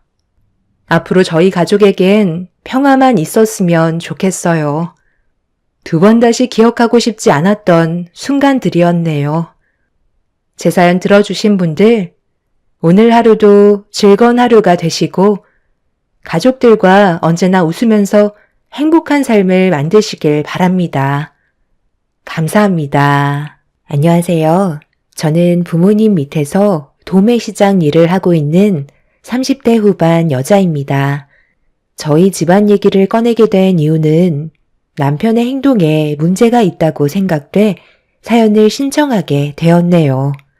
3년 전에 남편이 어느 날 잘 다니던 회사를 퇴사하고 공무원 시험을 보겠다는 말을 하면서부터 제 인생은 180도 바뀌게 되었어요.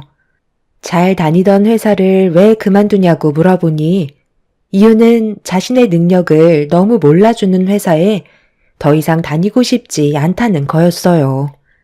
그렇다고 잘 다니던 회사를 갑자기 퇴사하겠다는 건 저희 생활에 많은 지장을 주기 때문에 신중하게 생각하고 결정하길 바랐었죠. 하지만 남편은 제가 부모님 밑에서 도매시장 일을 하기 때문에 굶게 될 일은 없지 않냐며 공무원 시험이나 보겠다고 일방적인 의견을 내세웠습니다. 남편을 믿지 못하는 건 아니지만 그렇다고 적지 않은 나이에 다시 시작한다는 건 저에게 상당히 큰 부담으로 다가왔었죠. 회사 생활이 힘들다는 남편을 억지로 출근시켜봤자 해결되는 것도 없을 테고 집안 분위기만 험악해질 것 같아 지켜볼 수밖에 없었네요. 남편과 얼굴을 붉히면서 싸우는 걸 싫어하기 때문에 최대한 빠른 시간 내에 남편이 하겠다는 공무원이 될 수 있게 뒤에서 지원해주는 방법밖에는 없었어요. 그렇게 며칠 뒤 남편은 정말 퇴사를 결정하게 되었고 공무원을 하겠다며 준비를 하기 시작했어요. 그런데 언제까지 이러고 있을 거야? 공무원 시험 준비한다고 퇴사하자마자 이것저것 필요한 물건 사더니 아예 할 생각이 없는 거야? 집안 꼴은 이게 뭐야? 나도 계획이 있으니까 보채지 말고 기다려봐. 그동안 내가 제대로 쉰 적이 있었어? 고생한 만큼 며칠 좀 쉬겠다는 건데 그게 그렇게 잘못된 건 아니잖아. 쉬겠다고 해서 내가 언제 그렇게 하지 말라고 얘기한 적 있어? 도대체 언제 체력이 회복되는 건데? 벌써 3달이나 지났다고. 당신은 집안의 가장이잖아. 얼마 쉬지도 않았는데 엄청 뭐라고 그러네. 당신은 지금 일하고 있는데 내가 쉬고 있으니까 그게 꼴 보기 싫어서 그런 말 하는 거지? 준비하면 되잖아. 나는 여태껏 쉰 적이나 있었어? 집안꼴은 이게 뭐야? 정말 쓰레기장이잖아. 먹은 건 그때그때 치우라고 내가 몇 번이나 말했는데 청소기 한 번 돌리지도 않고 설거지거리는 산더미처럼 쌓여있는데 내가 잔소리를 안 하게 생겼어? 애는 저렇게 방치해두고 당신이 퇴사하고 지금까지 해놓은 짓을 한번 보라고. 그렇다고 당신이 애를 봐주는 것도 아니잖아. 내가 아침 일찍 유치원 보내면 당신이 데려와서 아이랑도 놀아주고 함께 시간을 보내줘야지. 애는 혼자 방치해놓고 제대로 된 육아도 못하고 있잖아. 차라리 이럴 거면 그냥 다시 회사로 출근해. 나는 당신이 정말 철저하게 계획해서 준비하는 줄 알았다고. 그러니까 당신은 일하는데 나는 집에서 쉬고 있으니 그게 꼴 보기 싫었던 거네. 부모님 밑에서 돈 좀 번다고 지금 나 무시하는 거지? 당신이 오늘 나한테 했던 행동 내가 전부 다 기억할 거고 나중에 분명 후회할 날이 올 거야. 집안의 가장을 무시해도 정도껏 해야지. 돈 좀 번다고 유세 떠는 거야, 뭐야? 남편의 행동은 저를 너무 당황스럽게 만들었어요. 퇴사하고 바로 공무원 시험을 보겠다던 남편이 그새 마음이 바뀌어서는 그동안 고생했으니 조금만 쉬는 게 좋을 것 같다는 말을 꺼냈는데 그게 3달이나 지나가 버렸었죠. 솔직히 집안꼴이 너무 심각해서 저도 짜증이 났던 거였어요. 집에서 쉬고 있으면 밖에서 고생하고 있는 저를 위해 조금이라도 도와줄 수 있는 건데 오히려 저를 골탕 먹이려는 것처럼 온 집안을 난장판으로 만들어 놓고 치우지는 않았습니다. 거기에다가 5살 된 아이까지 함께 집안을 어지럽히다 보니 맨날 퇴근하고 집에 들어오면 집안 청소부터 싹 다 해야만 했었죠. 이게 하루 이틀이면 그래도 참고 그냥 넘어가겠는데 3달이라는 90일의 시간 동안 남편이 난장판으로 만들어 놓은 집안을 제가 치워야만 했습니다. 아이가 있다 보니 부모님보다 조금 늦게 출근해서 유치원 보내고 저녁 7시나 돼서야 들어가는데 남편은 그 시간 동안 상당히 많은 일거리를 만들어 놓고 있었죠. 집에 들어오면 야근하는 거나 마찬가지였어요. 이러니 제가 화가 안 나겠어요? 거실 테이블에는 맥주랑 과자 부스러기들이 널브러져 있고 주방에는 설거지를 해야 될 식기들이 산더미처럼 쌓여선 물도 안 뿌려놨는지 전부 음식물들이 달라붙어 말라 비틀어져 있는데 더 이상 참기가 너무 힘들더라고요. 그래서 한 소리 했는데 자기가 잘못한 건 생각 안 하고 잔소리 했다고 되려 저를 보며 더 크게 화를 내고 있었네요. 퇴사하기 전에도 항상 불안하긴 했었어요. 매사에 워낙 끊임없는 불만을 늘어놓고 있었고 다른 회사로 옮기고 싶다는 말을 밥 먹듯이 했었죠. 자기의 직업을 만족해 하면서 일을 하는 사람들이 과연 몇 명이나 있을까요? 저도 부모님을 따라 도매 시장에서 일을 하게 될 거라곤 상상도 못했었지만 그래도 먹고 살기 위해 묵묵히 일을 해왔었는데 남편은 항상 불평불만이 가득했었네요. 이런 남자였다는 걸 결혼하기 전에 알았다면 당연히 거들떠도 안 봤을 겁니다. 하지만 제가 선택한 남자이고 아이까지 있으니 최대한 좋은 쪽으로 해결 방법을 찾기 위해 남편을 뒤에서 이끌어왔던 거였고 공무원 준비를 한다고 하길래 그래도 남편이니까 믿고 기다려 준 거였어요. 하지만 남편은 저에게 조금의 희망도 보여주지 않았네요. 이런 실망들이 점점 쌓이게 되자 앞으로 어떻게 살아야 할지 막막했고 지속적인 결혼 생활에서 불안한 마음만 더 커지게 되었어요. 결국 제가 가진 고민을 시댁에 갔을 때 털어놓을 수밖에 없었어요. 돌이킬 수 없는 현실을 바로잡기 위해선 이 방법이 최선일 거라 생각했던 거죠. 이 말이 사실이냐? 네가 집안의 가장 아니야? 결혼 안 한 총각도 아니면서 석 달이나 집에 처박혀서 과자만 까먹고 있었다는 게 말이 되니? 이왕 쉬는 거 푹 쉬다가 공무원 시험 준비하려고 했던 거죠. 그게 그렇게 잘못된 거예요? 당신은 분위기 좋은 식사 자리에서 꼭 그 얘기를 꺼내야 돼? 당신이 하도 내 말을 들으려 하지 않으니까 앞으로 어떻게 살아야 할지 막막해서 아버님 어머님께 도움을 요청한 것 뿐인데 뭐가 잘못됐다는 거야? 내가 이런 말을 꺼내놓기 전에 당신이 먼저 나한테 믿음을 보여줬어야지. 적은 나이도 아니고 내일 모레면 40이 넘어가면서 왜 이렇게 생각이 없는 거야? 동은이 너 언제까지 이럴 작정이야? 어떤 상황인지 내 귀에 들린 이상 이대로는 그냥 못 지나가겠다. 공무원 시험 본다고 했지? 올해 안에 합격 못하면 그땐 너 짐 싸서 며느리 집에서 나갈 생각해라. 등 따시고 돈 벌어다 주는 마누라가 있으니까 상황의 심각성을 모르는 것 같은데 이번 연도 안에 합격 못하면 길거리에 내쫓겨날 줄 알아? 장난으로 얘기하는 거 아니니까 진지하게 받아들여야 할 거야. 같은 남자로서 내가 다 창피하다. 시부의 한마디에 아무 말도 하지 못한 남편은 꿀먹은 벙어리가 되었고 그날 이후 집에 들어와 투덜거리면서 공무원 시험을 준비하기 시작했어요. 집안 청소도 억지로 하는 게 보이긴 했지만 그래도 최소한의 도움은 주고 있었습니다. 저는 그런 남편을 뒤에서 금전적인 지원을 해줬고 좋은 결과를 하루빨리 가져오길 기대했지만 남편이 준비하고 있던 7급 공무원이라는 게 쉬운 건 아니었던 것 같아요. 시부가 정해놓으신 기간 안에 성과를 거두기에는 무리가 있었습니다. 준비가 부족했던 남편은 공무원 시험에서 떨어지게 되었고 저는 당연한 결과였다고 생각했어요.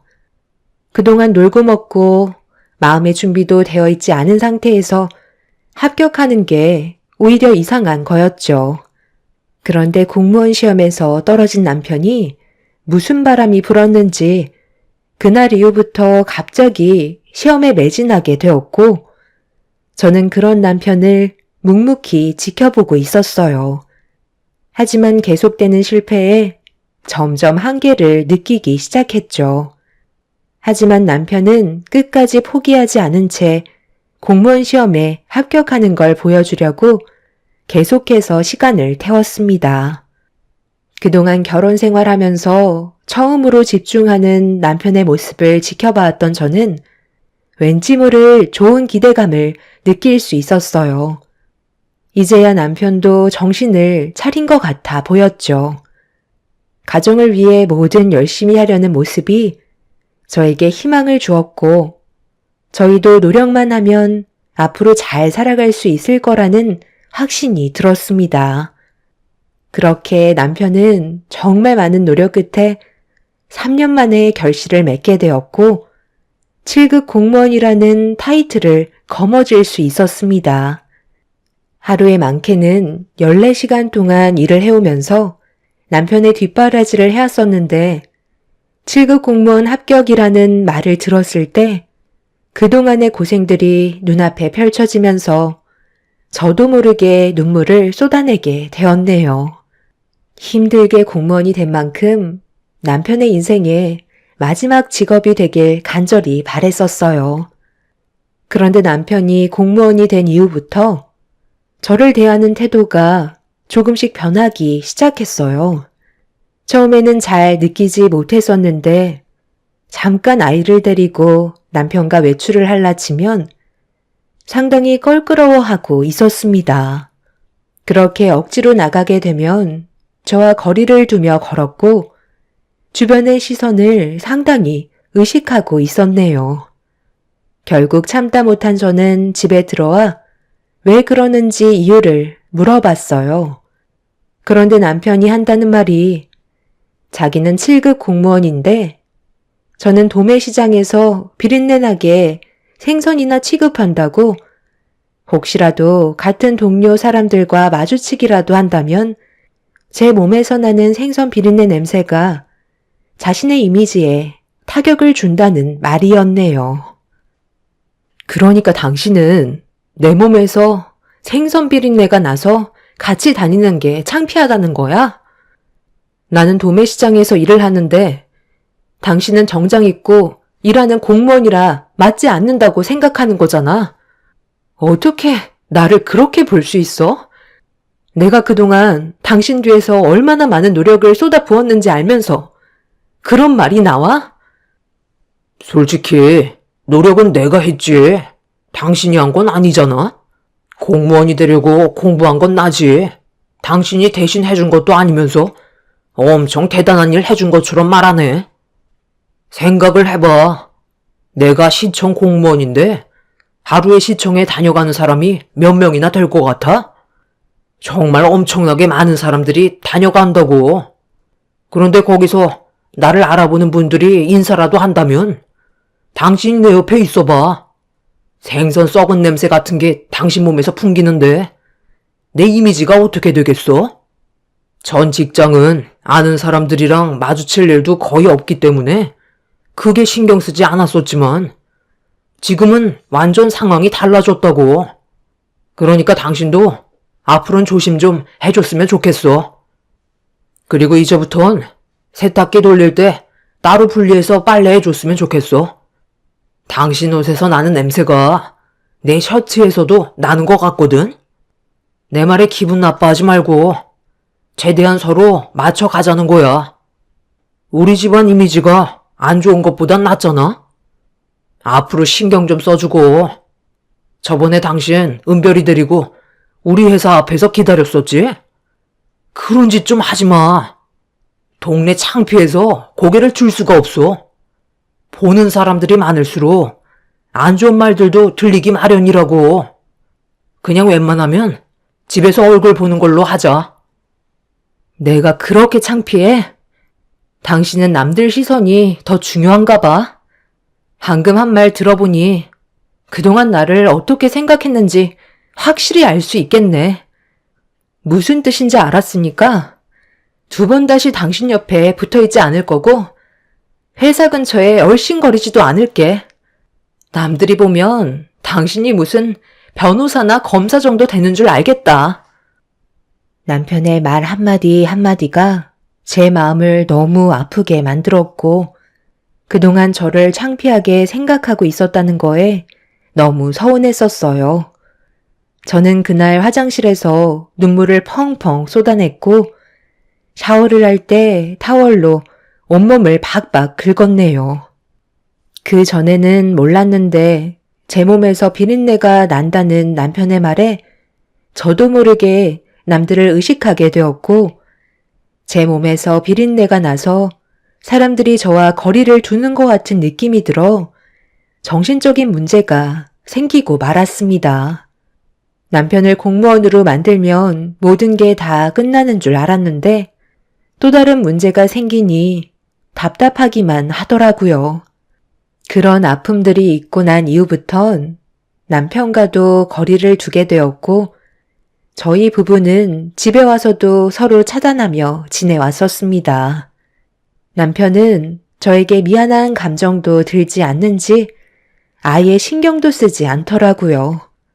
이런 관계가 계속해서 지속이 되면서 앞으로는 어떻게 살아야 할지 고민을 하게 되었고 결국 우울증까지 오고야 말았어요. 아무것도 하기 싫어 부모님께 당분간 쉬고 싶다며 한동안 집에서 나오지 않았습니다. 그런데 남편이 퇴근하고 이런 저를 보며 위로를 해주는 게 아닌 오히려 더 악담을 퍼붓기 시작하면서 더 이상 제가 일어날 수 없게 만들었네요. 솔직하게 얘기해봐. 내가 안정적인 직업을 가지게 되니까 일하기 싫어서 지금 일부러 그러는 거지? 3년 전에 내가 했던 행동이랑 똑같이 하고 있잖아. 그것 때문에 그러는 거 아니니까 신경 꺼줬으면 좋겠는데 쓸데없는 말 할 거면 방에 들어가서 잠이나 자. 나는 지금 당신이랑 말장난할 기분이 아니야. 왜? 나는 이런 말 하면 안 돼? 내가 돈 벌어오니까 당신도 이제 쉬고 싶은 거잖아. 안 그럼 갑자기 집에만 있을 이유가 없지. 아무리 생각해도 핑계댈 게 없지. 그만 좀 하라고. 내가 이렇게까지 된 건 전부 다 당신 때문이잖아. 나한테 온갖 상처 다 줘서 무너지게 만들어 놓고 미안한 생각은 조금도 없는 거야? 당신한테 미안할 게 뭐가 있어? 솔직하게 얘기한 것뿐인데 몸에서 생선 비린내 나는 건 당신이 그런 일을 하기 때문에 그런 건데 누굴 탓하겠어? 그동안 말을 안 했지만 당신이랑 어딜 가더라도 나는 단 한 번도 좋았던 적이 없어. 앞으로도 내 인생에 걸림돌만 되어주겠지. 그래서 무슨 말이 하고 싶은 건데 당신이 원하는 대답이 뭐냐고. 나는 뭐 이런 삶을 살고 싶은 줄 알아? 살면서 나한테 사랑한다는 말 한 번도 해준 적도 없었으면서 당신은 여태까지 나한테 엄청 잘해줬었다고 말하는 것 같다. 이제 공무원도 됐겠다. 나는 더 이상 필요가 없다고 생각하고 있겠지. 내가 얘기했지? 당신이 후회할 날이 올 거라고. 곧 그날이 멀지 않았어. 언제까지 이런 지긋지긋한 인생을 버티면서 살 줄 알았는데? 조만간 큰 선물 하나 준비해서 줄 테니까 기대해도 좋을 거야. 우리 인생에 많은 변화를 가져다 줄 거라고. 나도 이제 제대로 된 삶을 좀 살아봐야 하지 않겠소? 남편은 저와의 삶을 후회한다면서 많은 상처를 안겨주었고 온갖 막말을 퍼부은 뒤 방으로 들어가 버렸습니다. 마지막에 했던 말이 무슨 뜻인지 알고 있었어요. 더 이상 저와 함께 하고 싶지 않다고 이혼 서류를 건네주려는 것 같아 보였습니다. 단물 다 빨아먹었으니 더 이상 제가 필요 없다고 느끼고 있었는지 남편은 새로운 삶을 살고 싶은 것 같아 보였네요. 아무리 생각을 해봐도 저는 그동안 남편이 잘 됐으면 하는 마음에 모든 걸 쏟아 부었었는데 남편은 그런 저를 항상 창피하고 도매시장에서 생선이나 파는 하찮은 여자로만 보고 있었네요. 저도 이런 사람을 붙잡고 사느니 하루빨리 정리하고 제 살 길 찾아가는 게 좋을 것 같아 이혼을 결정하게 되었고 부모님께 이 사실을 전부 다 털어놓게 되었습니다. 부모님께서도 많이 놀라셨는지 남편의 행동에 대해 큰 실망을 하셨고 아빠는 시부께 따로 연락을 취해 사태의 심각성을 알려주셨습니다. 결국 양가 집안이 한자리에 모여 진지한 대화를 이어나갔네요. 너 제정신이야? 갑자기 무슨 이혼을 하겠다는 거야? 그동안 며느리가 너한테 얼마나 잘했는지 뻔히 알면서 공무원이 됐다고 이젠 걷어차겠다는 거니? 저는 아무 말도 하지 않았는데요. 이 사람이 먼저 이혼하자는 말을 꺼내지 않았나요? 그리고 나랑 이혼할 거면 조용하게 처리하면 되는 거지. 꼭 이렇게 일을 크게 만들어야 되겠어? 당신이 생각 없는 여자인 건 내가 잘 알고 있었지만 정말 실망이네. 제가 이러니까 같이 살고 싶지 않다는 거예요. 자네가 어떻게 내 딸한테 그럴 수 있어? 아침 일찍 도매시장 나와서 힘들게 집 나르며 하루 14시간 코박 일해서 생선 팔아 벌어모은 돈으로 자네 공무원 시험 치르는데 온갖 정성을 다 쏟아부었고 그 시간이 3년이었다고. 자네도 시험에 합격하려고 고생을 했겠지만 뒤에서 내 딸도 그만큼 혼자서 집안의 가장 역할까지 하며 많은 노력을 했었다고. 그런데 그런 내 딸한테 같이 다니기가 창피하고 생선 비린내 나니까 회사에도 오지 말라고 했다며? 그때 이후로 내 딸이 얼마나 충격을 받았으면 집 밖으로 나오지도 못한 채 우울증에 시달리고 있는데 그런 모습을 보면서 조금도 미안한 감정을 느끼지 못하는 거야? 맞는 사실을 거짓으로 말하긴 그렇잖아요. 솔직하게 속에 있던 말을 털어놓은 것 뿐인데 뭐가 잘못됐다는 거죠? 평소에는 이 사람 혼자 있어서 그래도 참을만 했는데 오늘은 세 분이 함께 계시니까 비린내가 더 진동을 하는 것 같네요. 아버지는 이런 자리를 꼭 만드셔야 했어요? 시청에 결혼 안 한 여자들이 얼마나 많은 줄 아세요? 공무원끼리 결혼하면 안정적인 생활에 삶의 질도 훨씬 향상된다고요. 남들이 저를 얼마나 부럽게 쳐다보겠어요? 말 나온 김에 이번에 이 사람이랑 이혼하고 저랑 나이대가 비슷한 여자 한 명 있는데 아직 결혼도 안 했다고 하더라고요. 좋은 기회인 만큼 제가 조만간 소개해 드릴 테니 자리 한번 만들어 주세요. 도매 시장에서 생선 파는 여자보다 시청에서 공무원 일을 하는 여자가 아버지 어머니도 훨씬 마음에 들잖아요. 제 말에 두 분도 이제 그만 좀 솔직해지세요.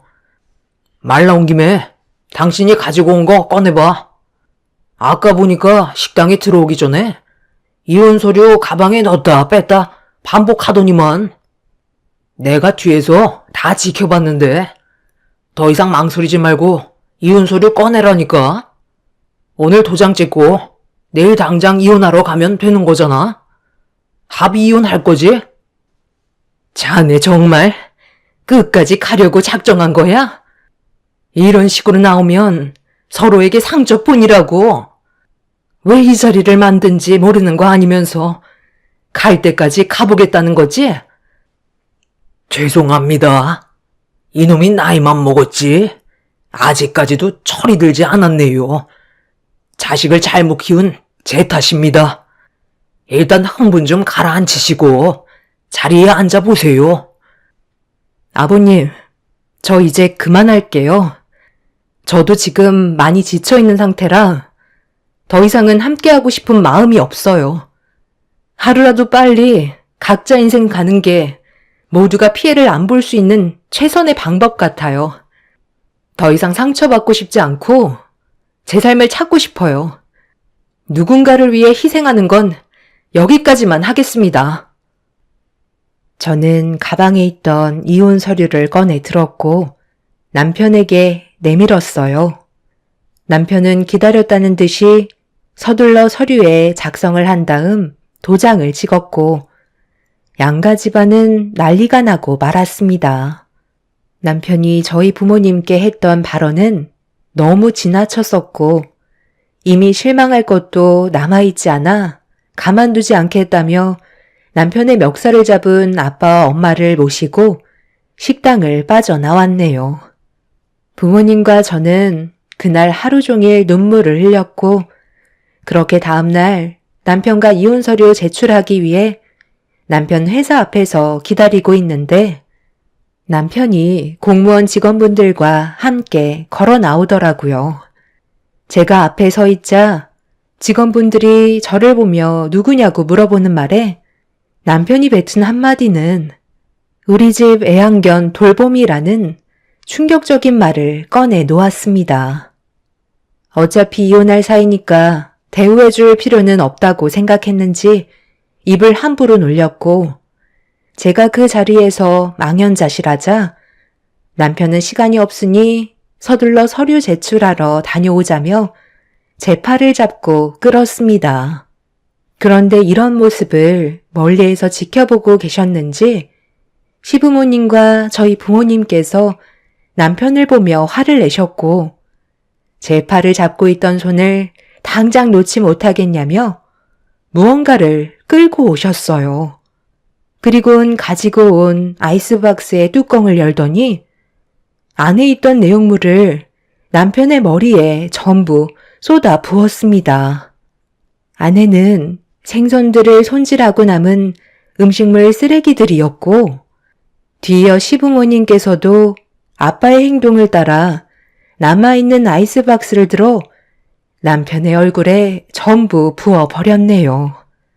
남편은 뭐 하는 짓이냐고 비명을 질렀고 온몸에서는 생선 썩은 내가 진동을 하고 있었습니다. 내가 오늘 새벽에 사돈댁에 가서 일손을 돕고 왔다. 너는 그동안 며느리가 일하는 도매시장 가서 어떻게 일을 하고 있는지 한 번도 확인 안 해봤지? 여기에 있는 생선은 전부 오전에만 손질한 양이다. 허리 한번 제대로 펴지 못할 정도로 얼마나 힘들었는지 아니? 최대한 조심한다고 했는데도 얼굴에는 생선 비닐들이 사정없이 튀고 처음 해본 일이지만 손이 움직이지 않을 정도로 손질하는 게 쉽지 않더구나. 그런 일을 매일같이 반복하면서 너 뒷바라지 한다고 불평불만 늘어놓지 않고 지금까지 달려왔는데 너는 꼴랑 7급 공무원 됐다고 목에 힘주고 다니면서 내 딸 같은 며느리 보고 창피하다는 말이 나와? 설마 했는데 정말 이혼까지 갈 작정이었던 거니? 네가 그동안 공무원이 되기 위해 먹고 싸고 했던 돈들 전부 다 토해내고 공무원증 반납하고 와라. 오늘 이 시간 이후로 너는 내 아들이 아니다. 다시는 엄마 아빠 얼굴 볼 생각 말고 너 인생 알아서 잘 살아봐. 그 잘난 7급 공무원 평생 끼고 잘 살아보라고. 나중에 며느리가 얼마나 중요한 존재였는지 뼈저리게 느끼게 될 거다. 너는 우리 집안 가문의 수치고 이 세상에 태어나지 말아야 될 쓰레기였던 거야. 시모의 눈에선 눈물이 흘렀고 마지막 남아있던 아이스박스의 뚜껑을 열어 시모는 남편의 얼굴에 생선을 손질하고 남은 찌꺼기를 전부 다 쏟아 부었습니다. 그리곤 조금의 미련도 없이 시부모님께서는 남편에게 등을 돌리셨네요. 부모님께서는 저를 데리고 합의 이혼이 아닌 이혼 소송으로 그동안 제가 뒤에서 힘들게 지원했던 것들과 정신적으로 받았던 부분들에 대한 손해배상 소송을 진행하게 도와주셨어요. 그리고 시부모님께서도 남편이 아닌 제 편을 들어주시면서 남편이 감당해야 될 무게를 더 늘려 주었습니다. 결국 남편과 저는 그렇게 이혼을 하게 되었고 남편은 울며 겨자 먹기로 그동안 저에게 받았던 부분들에 대해 금전적인 배상을 다시 해줘야만 했네요. 그리고 이런 사실이 주변에 소문이 나면서부터 남편은 공무원들 사이에서 오랜 시간 버티지 못하고 자의로 나올 수밖에 없었습니다. 제가 힘들게 뒷바라지에서 공무원 시켜줬는데 그런 고마움을 모르는 남편이 인간 쓰레기라는 이미지가 공무원들 사이에서 각인이 되어버려 직원들 사이에서 따돌림을 받게 되었네요.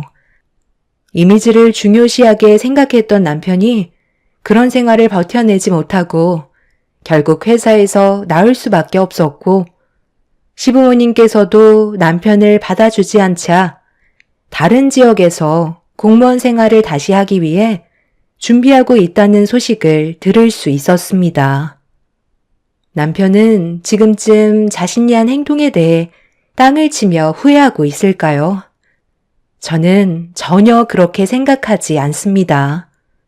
지금은 타 지역에서 불편함을 감수하며 생활하고 있겠지만 분명 또다시 그 성격이 다시 나타나게 되겠죠. 저는 이번 일을 통해 소중한 제 인생을 되찾은 거에 대해 너무 감사하고 앞으론 그 사람과 두 번 다시 마주치고 싶지 않네요. 시부모님께서는 저와 남편이 이혼은 했지만 손주 때문에 저와 계속 관계를 이어나가고 싶어 하십니다. 앞으로 저에게 어떤 삶이 펼쳐질지 모르겠지만 남편이 땅을 치며 후회하는 걸 두 눈으로 보고 싶네요. 앞으로 제 삶의 꽃길만 펼쳐졌으면 좋겠습니다. 제 사연 들어주신 분들 감사합니다.